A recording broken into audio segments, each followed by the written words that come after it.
Hey friend, welcome back to the channel. Now, if you are joining us for the first time, welcome. My name is Simon Osimo, and on this channel, I share videos from my Who I Became podcast, where I talk to people about transformations, self-discoveries, and life pivots. And my guest today is Raven Harris. Now, I got to know Raven through the social media app Clubhouse, and we've done rooms together on comparison, on mindset, and I thought she'd be a really good guest on the podcast. Now, Raven put her own dreams on hold for over 20 years, and she now has a program that she calls Activate the Dream. So we're going to hear about other people's limiting beliefs which caused her to put her own dreams on hold for over 20 years. Incredible story. So without further ado, let's just dive straight in to this week's conversation with Raven Harris.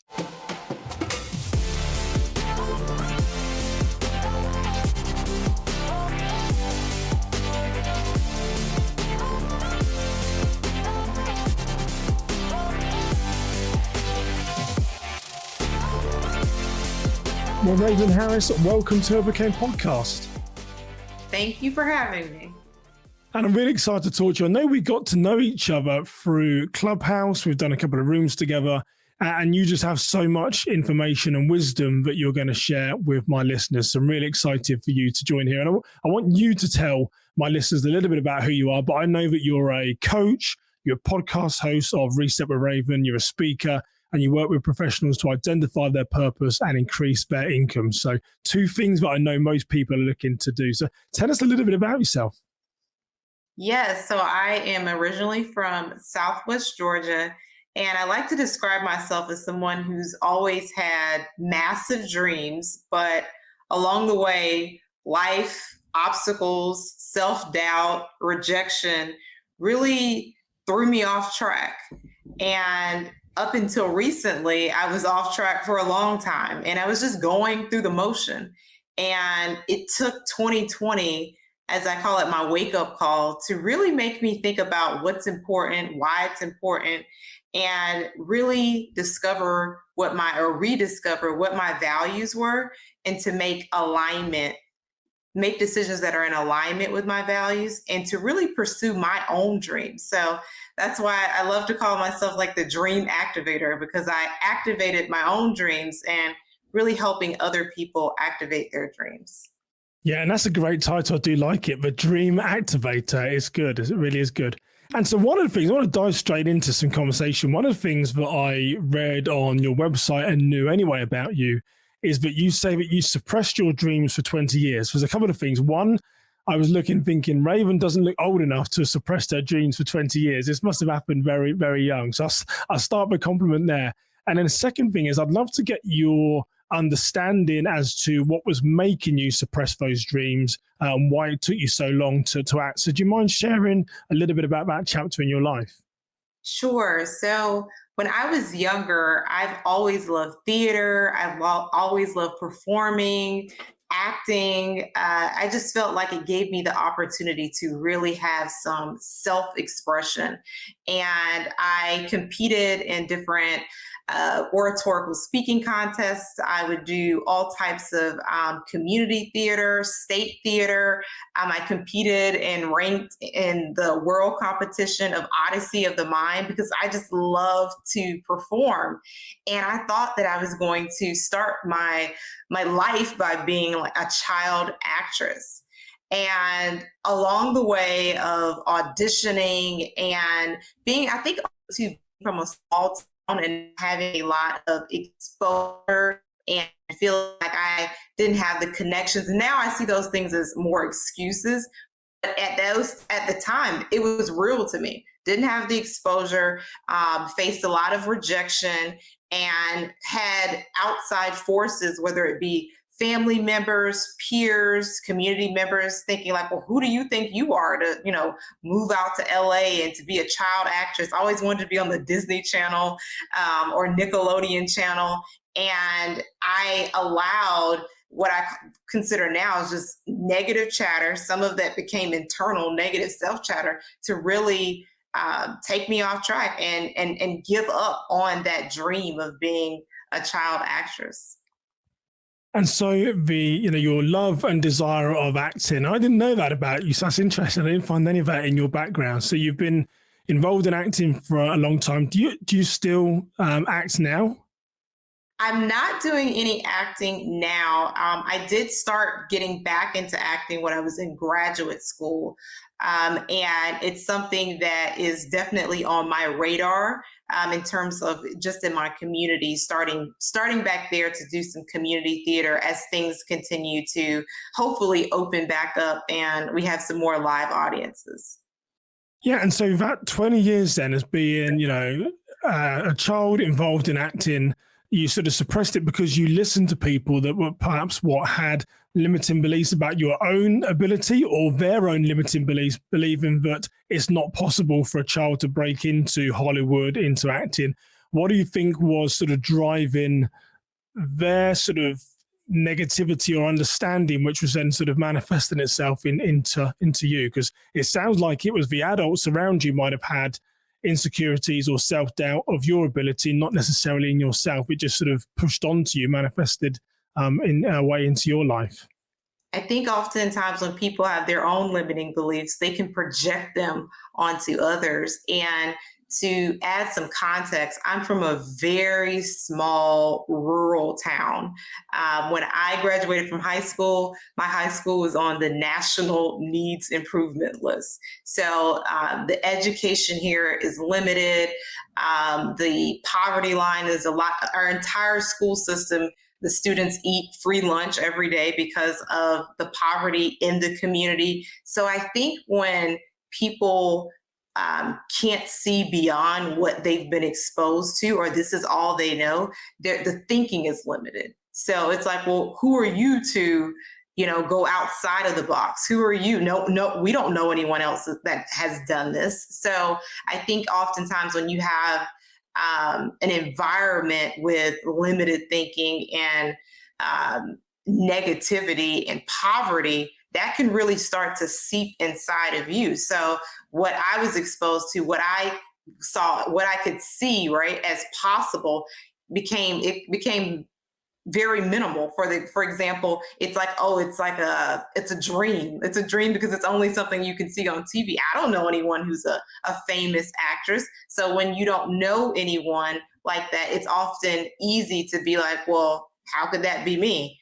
With now, I think like, well, why not you? Why can't you be the first? But at the time, when you're younger and you don't have the influences, the positive influences and the exposure to certain things, it can affect you. It can affect your mindset, and it can affect even what you believe to be possible.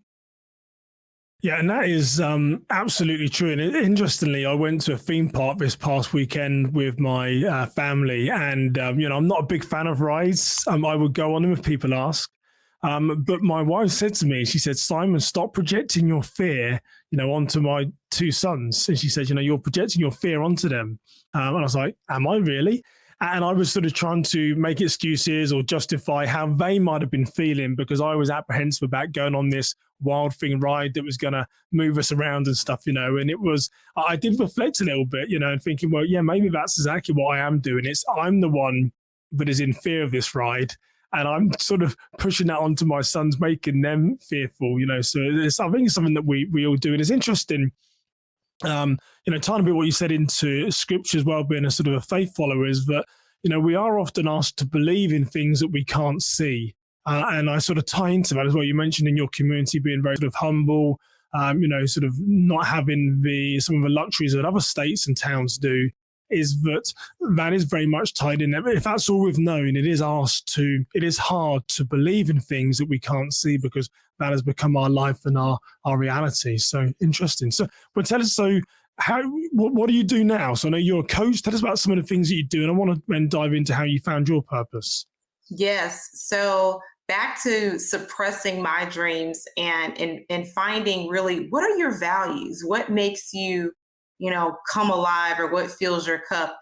I realized it was helping other people arrive at their dreams. It's one of those things that I realized that oftentimes we are pulled to do something that upsets us. It's like, I find that this is a problem in the world, and I want to be, be the change you want to see. So right now I am partnering with young adults. I'm partnering with colleges. So grateful to be partnering with colleges right now to help the young adults in those school systems and in those higher education really set the students up to succeed, set the students up to excel, and also to explore. I think being in college is one of the most amazing times in your life, but oftentimes people are getting derailed, deferred, dreams deferred, ideas deferred, and also too, when the biggest thing I think right now for college students is that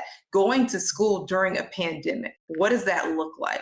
How do you have your own reset in the collegiate system? How do you build community in these times? So really making sure that students feel that they are supported and that there are no limitations, right? These 4 years, if you want to try this, if you want to try that, you can. And here's the pathway to success. Like, college was incredibly hard for me.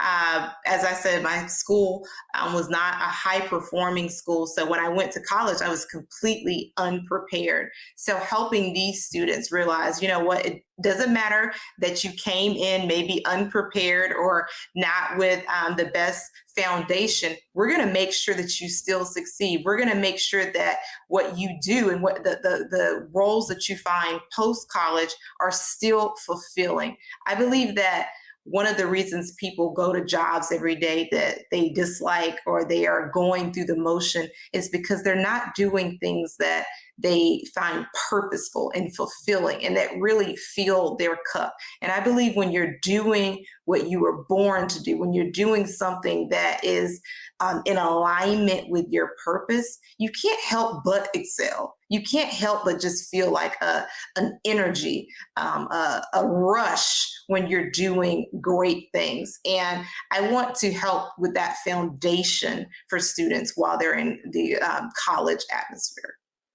And it's great that you ended there when you said foundation, because I think in life we often get confused that, and I know me and you say, don't compare your chapter sort of 1 against someone else's chapter 10. We don't want to do, quite often, not everyone, there's a lot of steps and hard work in between, isn't there? And I think having someone give you that foundation, the experience, the skills and understanding of college, of school, really helps people find their purpose. You do have to often bring out your purpose in others and stuff. Yeah. So what do you see as a commonality in some of these kids then? Is it they need someone to offer them guidance, for someone to have faith in them?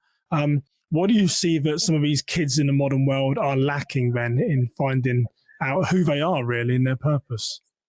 It's definitely guidance. Another thing would be for some of the minority students is feeling invisible, that no one understands, no one gets me, no one is rooting for me. So what does it matter? When I'm connecting with students, especially if they're first generation or they're a minority student, there is sometimes a lack of faith in self. So I like to say that my role is to stand in the gap for people that their dreams have been deferred, their dreams have been disrupted, they feel forgotten, they feel rejected, because that was me. So standing in the gap for these students that need someone to, like, hey, we're here for you. We're here to support you. And here are all of the resources that are available for you. I think for me, if I had to go back to my own story, there were ways to overcome those obstacles. There were ways to still become an actress. There are ways to succeed in college despite all of the things that are working against you, right? I heard a quote the other day: there's so many forces working against you. Don't be one of them. Don't work against yourself. And that is what the messaging that I really seek to share with students. There's so many different things. Life has its hills and valleys. Let's make sure that we put our best foot forward when we're in college and when we are working on our personal and professional development. Don't be the force working against yourself. That is a very true comment. We are often our own worst enemies in so many things. But so would you say that this is your purpose right now? What would you say if I asked you the question, Raven, what is your purpose? I would say that my purpose is to stand in the gap for people who have lost hope, feel forgotten, and need someone to see it in them before they see it in themselves, whatever that it is. I believe that is my superpower. I see the greatness in people. And when you are experiencing adversity, when you are experiencing disappointment, setbacks, sometimes you lose that faith in yourself. And I'm the person to remind you. I like to call it like, look, let me remind you of how great you are, because there are days, and I have them myself, where it's like, what am I doing? Or my confidence is shaken, or it's wavering. I love to say that, it's good to have unwavering faith, but if we're honest with ourselves, there's some days you're like, really? This happened to me? Or is this how this is supposed to work out? So being the person to stand in the gap for people when it's not one of their best days, it's not one of their best moments, and they've lost some of that footing, that grounding of like, no, actually, I'm pretty great, I'm excellent, I'm grand, and reminding people of that when times are tough. No, I love that. And I read on your website about, and I know you used to work in healthcare before you became a coach and these other things. And I think you mentioned earlier about just ripping that Band-Aid off. So what does it look like then? So if there is a listener and you've held a lot, you might not have realized it, but there's a lot of accountabilities to what you're saying from people about putting their dreams on hold. I was like, it's like a dagger in my heart thinking, is there any dream that I'm putting on hold? But what did that look like then when you are, an executive within healthcare and you said, I'm going to pursue something else? Because that's a challenge that we have either with a purpose or with a dream, but there can be things standing in their way, often realities of work, of finances, of other commitments. So do you mind sharing your journey then from being an executive in healthcare to say, I'm going to go and pursue something different and change my course of life? Because it's a brave step to do, and a lot of people are most probably in that position. So I'd love your insight there, Raven. Yes, so I was working in a critical illness recovery hospital, and a lot of our patients were terminal. We saw the second highest acuity of patients in the country when I was there. And being amongst patients who their entire lives had been turned upside down, now they're paralyzed, now they're on a ventilator, they've lost limbs. It was a reminder to me that, you hear the phrase, oh, life is short, YOLO, all of these colloquialisms that we hear all the time. But it for the first time for me, it stared me in the face. It almost like, I feel like it put me at a crossroads, and it showed me the reality of that. And I felt a tug that I've never felt before. Like it's now or never. Like, this is your moment. Don't miss the moment. You've missed several other moments. Don't miss this moment. And when you are around a lot of patients who are end of life, you start thinking about your own mortality. And then also too, over the past year, and the news is all talking about, death and the pandemic and sadness. And then you're in a healthcare environment. I really started to think about my own life. And Raven, what are you doing with it? Is this the vision? Is this, again, as you asked Simon, are you living out your purpose? Is this your purpose? And I heard a clear no. I've never heard anything so clear. Like, this isn't it. And what are you going to do? And it was, I like to call it, I heard Stephen Furtick say one time, 50-50 faith. 50% faith, like I know for sure I need to leave. And the other 50%, I know for sure I am scared out of my mind. I've never, ever left a job role without having a next. You don't do that. It's like, okay, well, after you leave this job, here's the next one you start next Monday, or, whatever. Maybe you take a 2-week break or sabbatical in between. But I've never done anything like that. Never had a leap of faith like that. And it was scary. It was unnerving, but I knew I had to do it. I knew the time was now. So I moved back home to Southwest Georgia with my family as I figured out what my next was. And Simon, I think you and I talked about this a bit offline. I didn't realize it, but initially I had an identity crisis about it. Like my past 10 years, I built my healthcare career. Who am I outside of that? I had a C letter that went with my name for the C-suite. So I'm feeling like, oh, I'm pretty, I've been pretty successful. So who am I now without this title? Who am I now without being in this industry? And that was huge for me. For months and months and months, I was taking my past into my future. I was taking my past into my now. And I didn't realize it was almost like grieving a lost identity. And that was the biggest challenge for me until I realized you didn't lose it. You were there for that time and you impacted lives. This is just a new chapter. And oh, go ahead. No, I was going to say, yeah, sorry. And I heard in there sacrifice as well. So there's a lot of bravery, isn't there, to rip that Band-Aid off and say, this isn't what I want to be doing. There's trying to find your purpose and find fulfillment. I think that's a strong thing that came to me is, you weren't feeling fulfilled.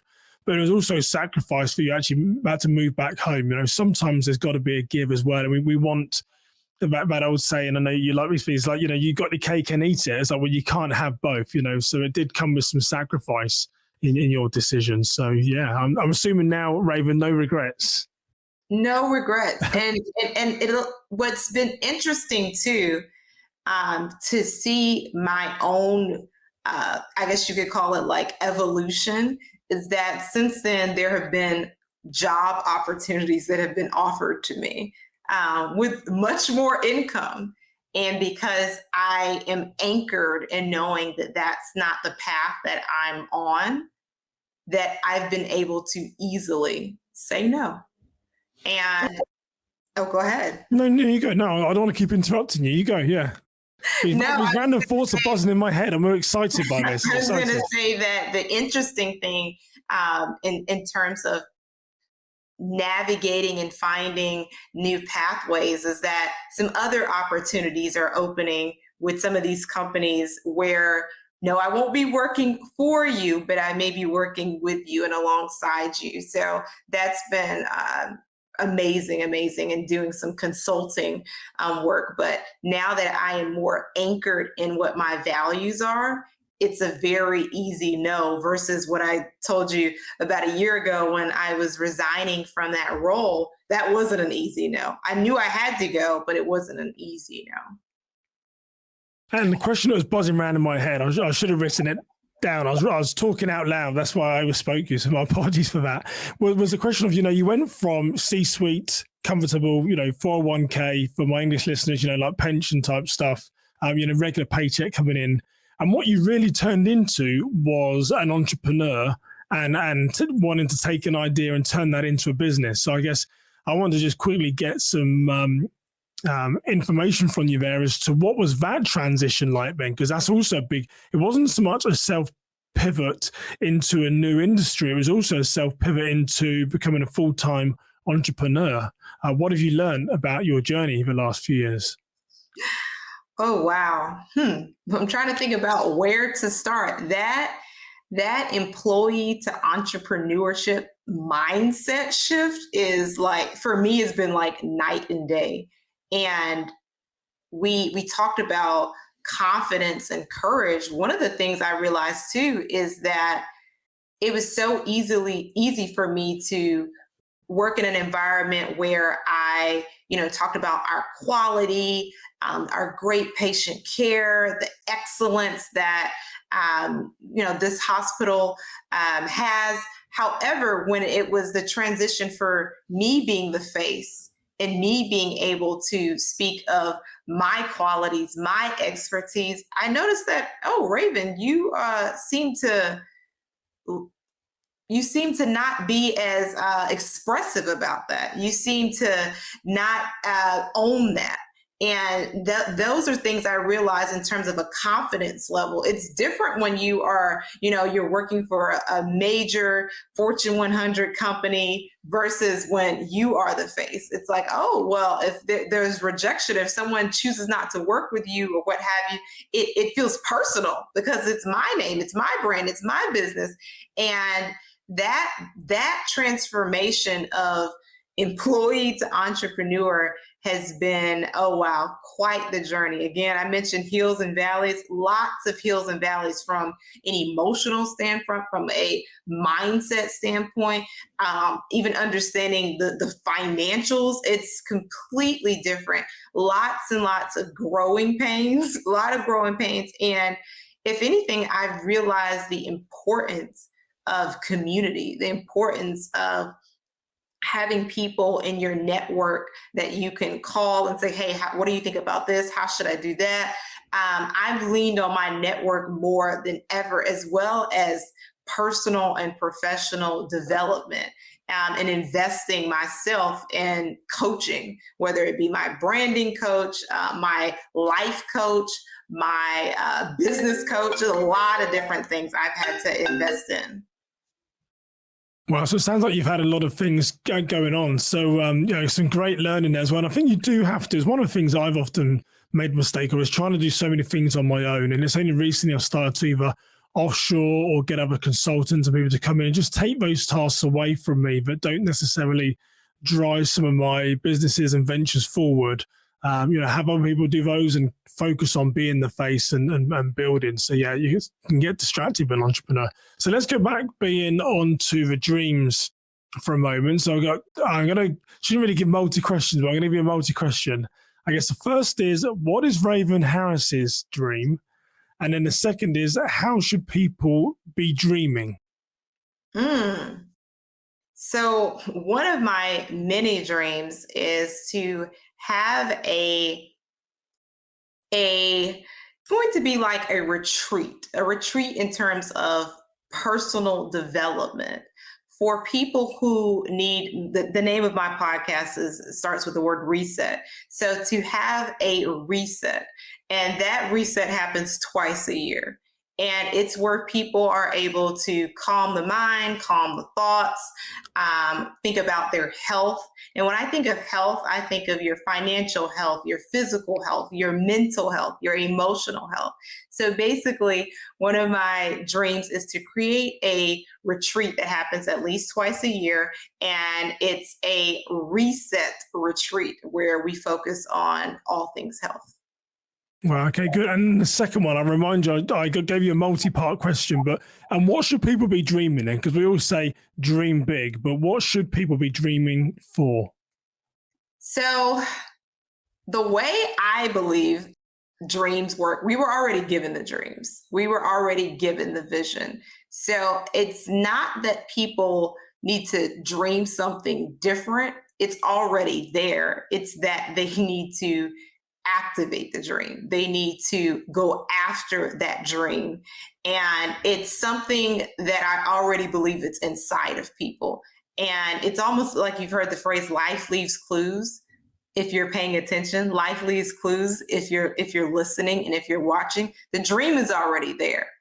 It's actually going after the dream and executing on the dream at the biggest, massive, the way you see it, at the biggest, massive way possible.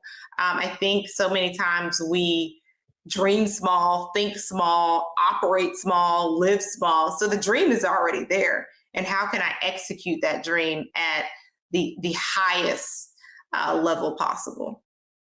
And so let's get some of your secret sauce then, Raven, because I know that you help people activate their dreams. So what are some things, if I've got a dream and I'm coming to you, what are some things that you advise people to do to put stepping stones, goals, whatever it is to get to that dream? Maybe share some of the secret sauce that you give people.